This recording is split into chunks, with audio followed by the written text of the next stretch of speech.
Welcome back to Cyclones Insider for the final time of this 2017 season. I'm Josh Sperber here with Stu Johnson, and we're here to give you some Cyclones news and updates as this season comes to a close.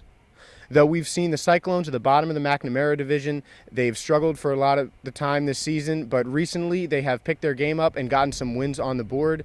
They had a stretch in the end of August where they won 10 out of 11, and though they're on a 3-game losing streak right now, you can clearly see that they've started to pick it up. We've seen Walter Raskin do really well. He broke the stolen base record that was held by Angel Pagan, set in the Cyclones' first season in 2001. What went right for the Cyclones, Stu, as the season kind of clicked after we got eliminated?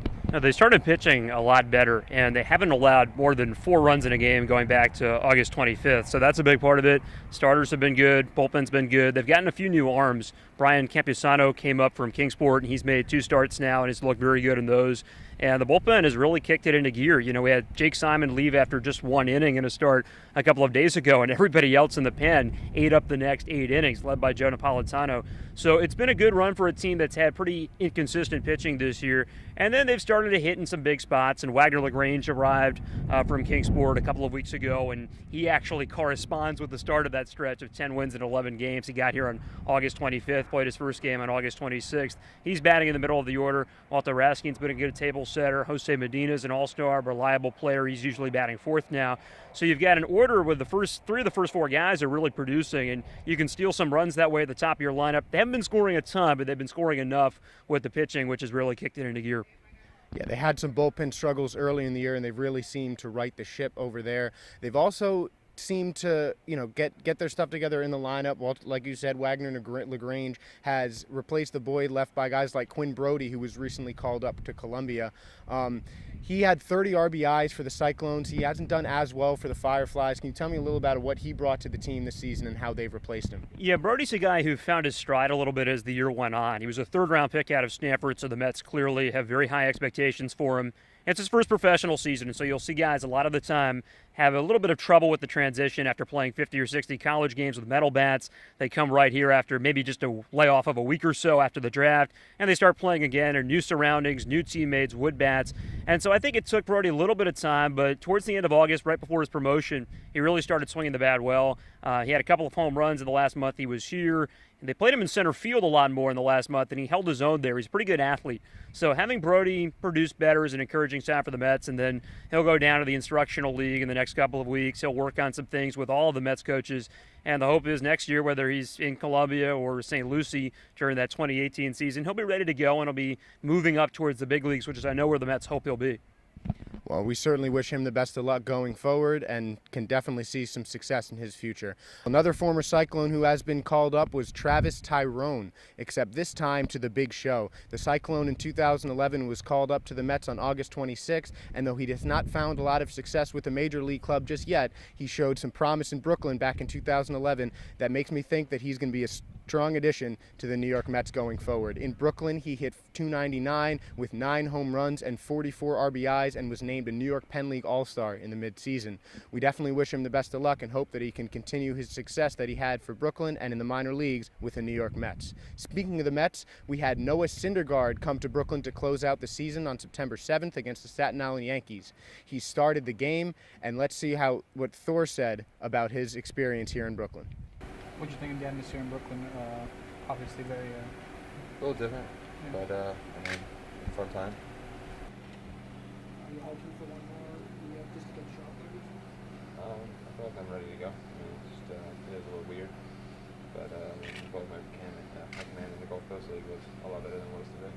You said you were going to change your training program after you got injured. How has that affected your rehab process? Well, I haven't really gotten to change it 100% like I want to yet because it's not necessarily off season, but I'm trying to implement things in my training program right now, just like extra mobility stuff. The Mets said they're trying to get you back up for the end of the season. Do you think that's possible for you? That's what I'm hoping for. That's what I'm doing right now. Noah Syndergaard in his second rehab start since coming back from injury, pitched 2 innings, let up 3 runs, and struck out 2 Staten Island Yankees in an unfortunate loss for the Cyclones to end off their season. What did you see from the Cyclones in their final game tonight?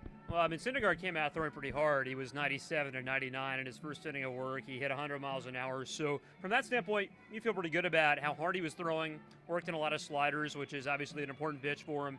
For the Cyclones, it was more of the same. You know, they didn't really get strong pitching today out of the back end of the bullpen, which has been something that's gone well for them in the first 2 weeks of the season, but not really over the course of the year.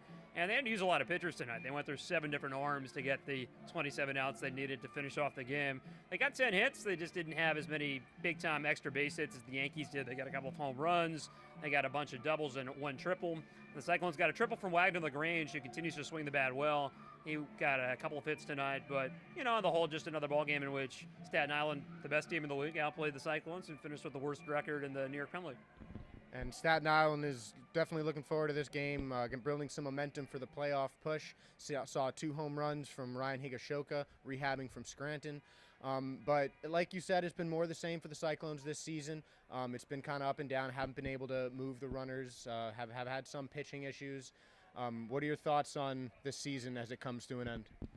Well, it was a trying year for everybody, but for a lot of these guys, it's their first taste of professional baseball, and that's not always an easy thing to deal with. So I think taking lessons from that, moving into the offseason and trying to develop and improve is going to be a big part of what all these guys are thinking about over the next couple of days. And for a lot of these players, they'll take about a week off, and then they'll go down to the instructional league at Port St. Lucie, and they'll work with Mets instructors for about 3 weeks, try to fine-tune various different parts of their games. And for guys who came from the draft in college this year, they don't really tinker with their swings or their mechanics much at this level. They just want to get them used to playing every day. And the instructional league is where that process of refining everything really begins. So it'll be interesting to see next year when these guys take the field again, whether it's back in Brooklyn or somewhere else, how they look. Are they a different type of player? What changes have been made? Were those changes effective? And so that's one of the fun things to look for going forward. And I think that's a process that begins in the next week or so for all of these guys. Well, it's certainly about advancing for all of the players that you saw this year on the Brooklyn Cyclones, one of which who I'm expected to see advance pretty far is Wagner LaGrange, a guy that you saw at the end of the season called up from Kingsport. He hit in almost every game with Brooklyn. He hit balls deep in the outfield, got some extra base hits, scored some runs for the Cyclones, and I had a chance to talk to him before the final game of the season. Let's see what he had to say. Wagner, tienes un hit en casi todos los partidos con los Cyclones. ¿Cómo se influye el éxito que tienen al final de la temporada?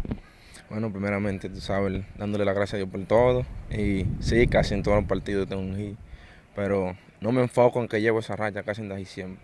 Siempre me paro en el plato a tratar de hacer un contacto y que salga lo que yo quiera, ¿me entiendes? Porque uno no tiene el control de eso, de decir que voy a dar hit y va a caer.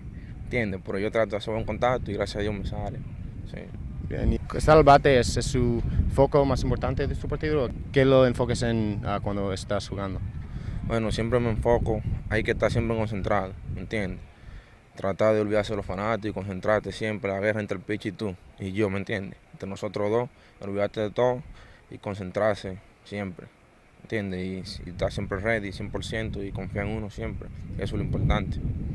Muy bien, y tú tienes una temporada muy larga con 2 equipos. ¿Cómo te sientes que mejoras tu partido durante toda la temporada?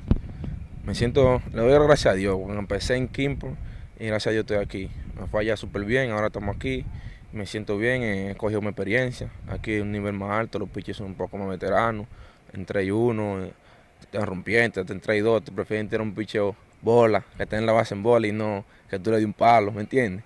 Eso son experiencias buenas y gracias a Dios la he cogido y me siento bien, sí. Well, I'm certainly excited to see Wagner LaGrange's development. He seems very confident in his skills and his ability to keep on moving up with the Mets organization as he has done so far. For all of you guys who are watching, thank you for sticking with Cyclones Insider this entire season. I know from me and Stu Johnson, we've really enjoyed giving you the up-to-date news on your Brooklyn Cyclones and hope to see you guys again next year. For Cyclones Insider, I'm Josh Sperber, and we'll see you next season.